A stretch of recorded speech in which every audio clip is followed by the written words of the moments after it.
ഇന്നേ പഴുത്ത മാങ്ങ വെച്ചിട്ട് ഒരു അടിപൊളി കറി ഉണ്ടാക്കാനായിട്ട് പോവുകയാണേ. ഇത് ചപ്പാത്തിക്കും പൂരിക്കും ചോറിനും എന്തിനു വേണോ നമുക്ക് ഇത് കൂട്ടി കഴിക്കാവുന്നുള്ള ഒരു കറിയാണ്. ഇതെങ്ങനെയാണ് ഉണ്ടാക്കുന്നതെന്നുള്ളത് നമുക്ക് ആദ്യം നോക്കാം.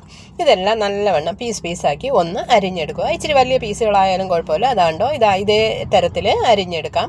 തോട് ചെത്തണം എന്നില്ല. നല്ലവണ്ണം ചൂടുവെള്ളം ഇട്ട് കഴുകിയതിന് ശേഷം നമുക്ക് ഇങ്ങനെ ഈ പീസാക്കി ഇങ്ങനെ എടുക്കാം. ഇത്രയും ഇതാ കണ്ടോ, ഈ കഷ്ണത്തിൽ തീരെ കുഞ്ഞാക്കണ്ട, ഇച്ചിരി വലിയ കഷ്ണങ്ങളാക്കി നമുക്ക് എടുക്കാം. ഓക്കെ, ഇതാ എല്ലാം ഇങ്ങനെ കട്ട് ചെയ്ത് വെച്ചിട്ടുണ്ട്. ഇനി നമുക്കിതിൽ ചേർക്കാനുള്ള എന്തെന്ന് പറഞ്ഞാൽ പച്ചമുളക്, വെളുത്തുള്ളി, ഇഞ്ചി, ഒരു നെല്ലിക്കയല്ല ഒരു നാരങ്ങയോളം വലുപ്പത്തിൽ പുളിയും കൂടെ വേണം. കാരണം നല്ല മധുരമുള്ള മാങ്ങ ആയതുകൊണ്ട് നമുക്ക് പുളിയും അതിനൊപ്പം നിൽക്കണം. അതിന് വേണ്ടിയിട്ട് എടുത്തിട്ടുണ്ട്. ഇതെല്ലാം നമുക്ക് നല്ലവണ്ണം എണ്ണയിലിട്ട് വഴറ്റിയെടുക്കണം. അതുപോലെ മാങ്ങ നല്ല പഴുത്തതാണെങ്കിൽ പുളി നല്ലവണ്ണം ഇടണം. കുറച്ച് പുളിപ്പുള്ള മാങ്ങയാണെങ്കിൽ പുളി കുറച്ച് മതി. നമുക്ക് ആദ്യമായിട്ട് ഒരു ചീനച്ചട്ടി അടുപ്പി വെച്ചതിന് ശേഷം കുറച്ച് വെളിച്ചെണ്ണയോ നല്ലെണ്ണയോ എന്ത് വേണോ ഒഴിക്കാം. നല്ലെണ്ണ അല്ലെങ്കിൽ വെളിച്ചെണ്ണ, ഇത് രണ്ടിലേതെങ്കിലും ഒഴിച്ച് കടുകിട്ട് കഴിഞ്ഞതിന് ശേഷം നമുക്ക് അത് പൊട്ടിയതിന് ശേഷം നമുക്കൊരല്പം ഉലുവ ഇടാം. ഒരല്പം ഉലുവ ഇട്ടിട്ടുണ്ട്. ഇനി നമ്മൾ എടുത്ത് വെച്ചിരുന്ന വെളുത്തുള്ളി ആദ്യം നമുക്ക് ഇടാം. അത് കഴിഞ്ഞതിന് ശേഷം ഇഞ്ചി ഇടാം.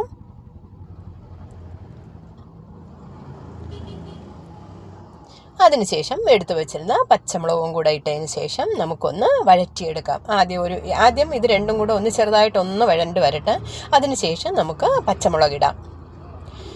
കണ്ടോ, ഇതൊന്ന് നല്ലവണ്ണം വഴണ്ടി വന്നിട്ടുണ്ട്. ഇനി നമുക്ക് പച്ചമുളകും കൂടെ ഇട്ടതിന് ശേഷം ഒന്നുകൂടെ അറിയാമല്ലോ, വഴറ്റിയെടുക്കാൻ നല്ല ബ്രൗൺ നിറം ആവുന്നത് വരെ നമ്മൾ വഴറ്റുക. ഈ സമയമെല്ലാം തീ കുറച്ച് വെച്ചാൽ മതി, ഇല്ലെങ്കിൽ കരിഞ്ഞു പോകും.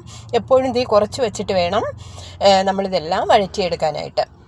കണ്ടോ, നല്ലവണ്ണം ഏകദേശം ഒക്കെ വഴണ്ട് വന്നിട്ടുണ്ട്. മുളക് കുറച്ചുകൂടെ വഴലാനുണ്ട്.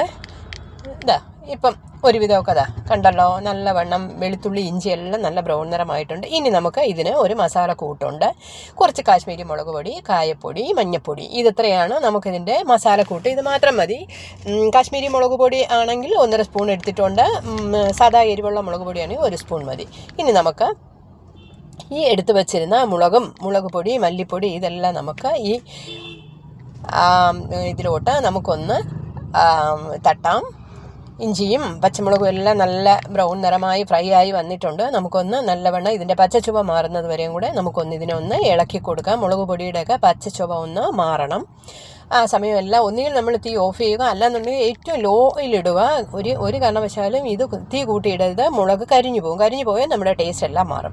എന്നിട്ട് അടുത്ത് എന്താ ചെയ്യേണ്ടതെന്ന് വെച്ചാൽ, നമ്മൾ എടുത്ത് വെച്ചിരുന്ന പുളി നല്ല തിളച്ച വെള്ളത്തിൽ നമ്മൾ ഇട്ട് നല്ലവണ്ണം പിഴിഞ്ഞെടുത്തിട്ട് ഇതിലോട്ട് നമുക്ക് അങ്ങോട്ട് ഒഴിച്ചു കൊടുക്കുക. പുളിക്ക് പകരം വിനാഗിരി വേണമെങ്കിൽ ഉപയോഗിക്കാം, പക്ഷേ ടേസ്റ്റ് പുളിക്കാണ്. വിനാഗിരി ഒഴിക്കുന്നവരും ഉണ്ട്. ഇനി നമുക്ക് ആവശ്യത്തിന് ഉപ്പ് കൂടെ ഇടാം. ഉപ്പ് ഒരുപാട് കൂടാതിരുന്നാൽ മതി. പിന്നെ പുളിപ്പും മധുരവും ഒക്കെ ഉള്ളത് കൊണ്ട് നമുക്ക് ആവശ്യത്തിന് ഉപ്പ് ഇടണം. തീരെ ഉപ്പ് കുറച്ചാൽ അതിൻ്റെ ഒരു ടേസ്റ്റ് മാറും. നല്ലവണ്ണം തിളച്ച് കുറുകി വരണം. എന്നാലേ ഇതിന് ടേസ്റ്റ് വരത്തുള്ളൂ. നല്ല കുറുകി വരണം. ഈ മുളകും ഈ പുളി വെള്ളം എല്ലാം നല്ലവണ്ണം കുറുകി വന്നാൽ നല്ല ടേസ്റ്റ് ആയിരിക്കും. പുളിക്ക് പകരം ഓപ്ഷൻ വേറെ ഉണ്ട്, വിനാഗിരി ഒഴിക്കാൻ ഞാൻ പറഞ്ഞു. കുറുകി വരുന്നത് കണ്ടോ. നല്ല കുറുകി വന്നതിന് ശേഷം നമുക്ക് എടുത്തു വച്ചിരുന്ന മാങ്ങ ഇതിലോട്ട് തട്ടാം. കുറച്ചുകൂടെ ഇത് കുറുകാനുണ്ട്. ഒന്നുകൂടെ കുറുകട്ടെ. ഇച്ചിരി നേരം കിടന്നാലേ ഇത് കുറുകത്തുള്ളൂ. ലോ ഫ്ലെയിമിലായതുകൊണ്ട് ഇത് പതുക്കെ കുറുകി വരത്തുള്ളൂ. അങ്ങനെ വേണം, അല്ലാതെ ഒരുപാട് തീ കയറ്റി നമുക്ക് പെട്ടെന്ന് കുറയ്ക്കേണ്ട ആവശ്യമില്ല. ഇപ്പം ഓക്കെ, നല്ലവണ്ണം കുറുകി വന്നിട്ടുണ്ട്. ഈ ഇതിൽ വേണം നമ്മൾ കാണുമ്പോൾ തന്നെ അറിയാലോ, നല്ല തിക്കായി വരുന്ന ഒരു സമയത്ത് നമ്മൾ അരിഞ്ഞു വെച്ചിരുന്ന മാങ്ങ ഇതിലോട്ടൊന്ന് തട്ടാം. ഇനി നമുക്ക് ഇതെല്ലാം കൂടെ മിക്സ് ചെയ്ത് എടുക്കാം. കണ്ടോ, അടിപൊളിയായിട്ടെല്ലാം മിക്സ് ആയിട്ടുണ്ട്. നല്ല തിക്കായ ഗ്രേവിയും ഉണ്ട്, എന്നാൽ വലുതായിട്ട് വെള്ളവുമില്ല. നല്ല തിക്കായിട്ടുണ്ട്. നമുക്ക് ചപ്പാത്തിക്കൊക്കെ ഇത് കഴിക്കാൻ ഭയങ്കര ടേസ്റ്റാണ് കേട്ടോ. നിങ്ങളിതൊന്നും ഉണ്ടാക്കി നോക്കണം. ഒരു പഴുത്ത മാങ്ങ വെച്ചിട്ട് നിങ്ങൾ ഇതൊന്നും ഉണ്ടാക്കി നോക്കണം. ഇതിൽ വേണമെങ്കിൽ ലാസ്റ്റ് അല്പം ഉലുവ പൊടി കൂടെ വേണമെങ്കിൽ ഇടാം. ഞാൻ ഇടുന്നില്ല, കാരണം ഉലുവ നല്ലവണ്ണം ചേർത്തിട്ടുണ്ട്. നല്ല അടിപൊളി ടേസ്റ്റിൽ നമ്മൾ പഴുത്ത മാങ്ങ കൊണ്ട് ഒരു കറി വെച്ചിട്ടുണ്ട്. ഇത് അച്ചാറ് എന്ന് പറയാൻ പറ്റത്തില്ല, കാരണം ഇത് നമ്മൾ ചപ്പാത്തിക്കും പൂരിക്കുമാണ് ഇത് ഏറ്റവും ടേസ്റ്റ്. ദോശയ്ക്കായാലും അങ്ങനെ തന്നെ ചോറിന് ഒരു നല്ലൊരു കറിയായിട്ട് നമുക്ക് ഇത് ഉപയോഗിക്കാം. ഈ ചോറിന് നമുക്ക് ഈ കറിയും ഒരു രസവും കൂടെ ഉണ്ടെങ്കിൽ നമ്മൾ അന്നത്തെ ഊണ് നല്ല അടിപൊളി ആയിരിക്കും. ഇതാണ്ടോ, കോരി ഇടുമ്പോൾ തന്നെ അറിയാം നല്ല പഴുത്ത മാങ്ങ ആയതുകൊണ്ട് മാങ്ങയുടെ മധുരവും പുളിയുടെ പുളിപ്പും മുളകിൻ്റെ എരിയും ഒക്കെ ആകുമ്പോൾ നല്ല ടേസ്റ്റാണ്.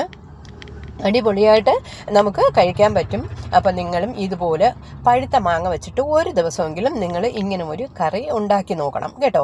ഇത് ചോറിന് മാത്രമല്ല, കാപ്പിക്കും നമുക്ക് രാത്രിയിലത്തെ ഒരു കറിക്കും ഇത് കുറച്ച് നമ്മൾ ഉണ്ടാക്കി, നല്ല മാങ്ങ സീസണൊക്കെ വരുമ്പോൾ കുറച്ച് ഉണ്ടാക്കി വെച്ചിരുന്നാൽ നമുക്ക് പെട്ടെന്ന് നമുക്ക് ഒരു കറിയാക്കാൻ ഇത് മതി. കുട്ടികൾക്ക് ഇത് ഇഷ്ടമായിരിക്കും. ഉച്ചയ്ക്കൊക്കെ ഫുഡ് കൊടുത്തയക്കുമ്പോൾ ചപ്പാത്തിയും ഈ കറിയും കൂടെ ഒന്ന് കൊടുത്ത് നോക്കിക്കേ, നല്ല അടിപൊളിയായിട്ടിരിക്കും. അതുകൊണ്ട് എല്ലാ പേരും ഇങ്ങനെ ഒരു പഴുത്ത മാങ്ങ കിട്ടുവാണെങ്കിൽ നിങ്ങൾ ഈ കറി ഒന്ന് വെച്ച് നോക്കണം. കണ്ടോ, നല്ല ടേസ്റ്റായിട്ടിരിക്കുന്നത് കണ്ടോ, നല്ല ടേസ്റ്റല്ല. അതിപ്പോൾ എനിക്ക് കഴിച്ച് നോക്കിയാലേ അറിയാൻ പറ്റത്തുള്ളൂ. ഓക്കെ, അപ്പോൾ ബൈ.